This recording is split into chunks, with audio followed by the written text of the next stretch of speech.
भाउजू भाँडा माझ्दैन आज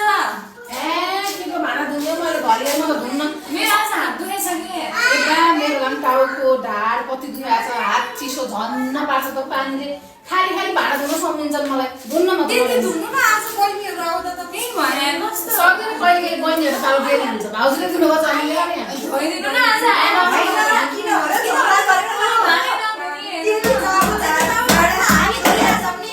त्यतिको लागि झगडा गरेर पर्दैन है ल ल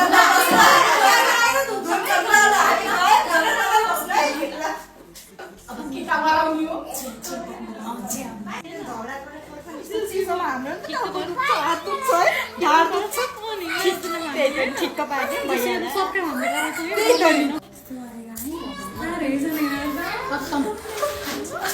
धोकेबाज